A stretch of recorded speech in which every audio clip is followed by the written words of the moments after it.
Hi, everybody, and welcome to the poster. My name is Keenan. I'm the last author. So let's take a look. So we're excited to start with today.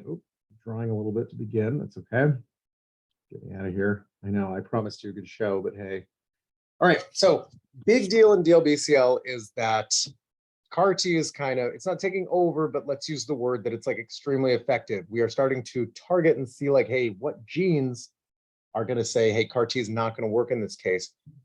One of those that's emerged out of like some of the combined data sets. We're going to see more this meeting, obviously, but that's our good friend P53. You can see here in a quick contingency, P53, when you're combining, like I think it's Chuval, Swoter, and Jane, non-response is going to be sort of trending towards that direction. Now, if I wanted to look over here too, I want to look at pre-treatment people that do not that fail in 24 months.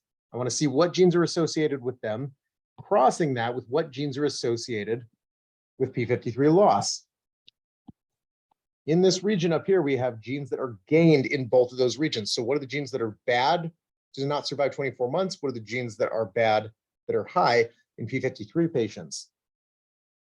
Top one collectively, BRD4. BRD4 is a bromodomain, sort of one of those master regulators that controls like thousands of genes. It's very good target that we've seen in the last few years. So taking a look at some pretty ancillary stuff. P53, very bad survival.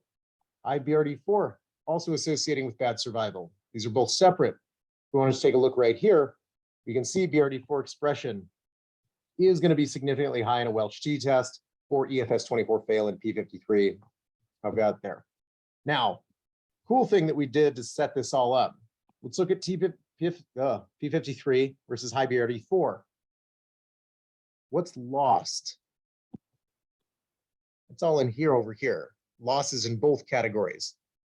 The top loss in both categories is the CDKN1 gene.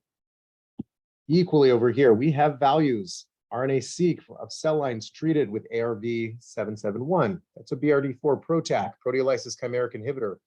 Oh, wait, sorry, targeting chimera, my bad.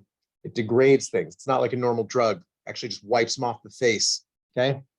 So if I want to take a look at CDKN1A and BRD4, not a huge surprise that there is a negative relationship in this case.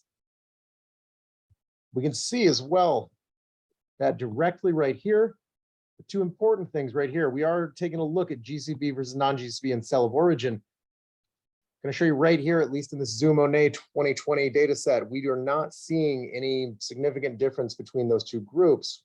And what this means is that this relationship perhaps trends the line between the two.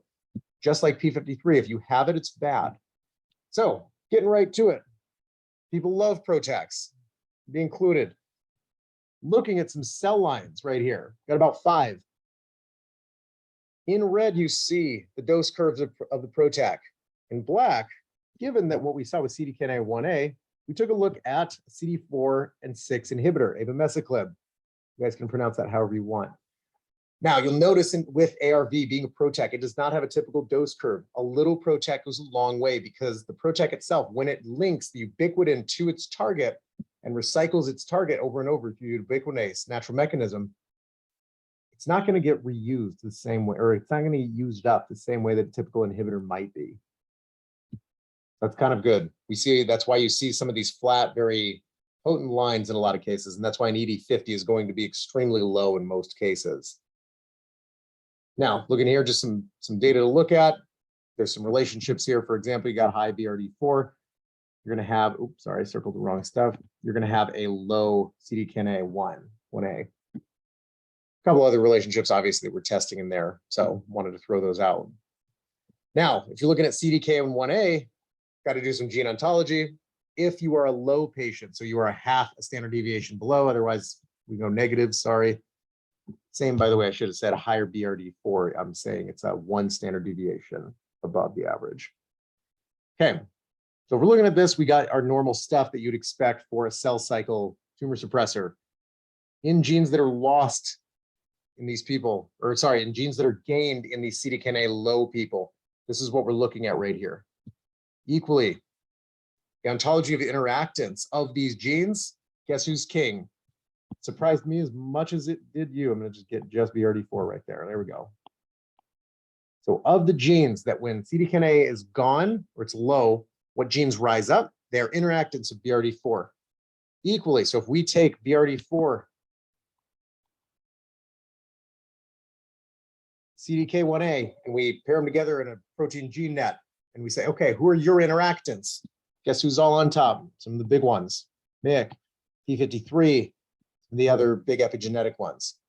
Now, in the title, here we go. We put them together.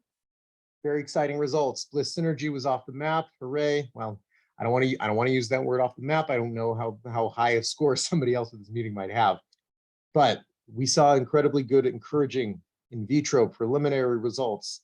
This is a very cool combination that we might be able to move forward with, given the nature of this gene interaction set.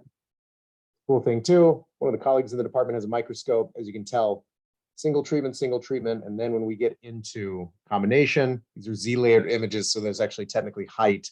Hopefully it shows better on the poster. So what we uncovered a little bit is that when you're looking at survival, BRD4, P53, you are going to circle somewhat around CDKNA1A. ARV825, a PROTAC that targets BRD4 combined with Abemaciclib, CD4 and 6 inhibitor, we find that those synergize. We believe that these results can sort of carry forward that a small but hopefully helpful step in DLBCL precision medicine. Thank you so much.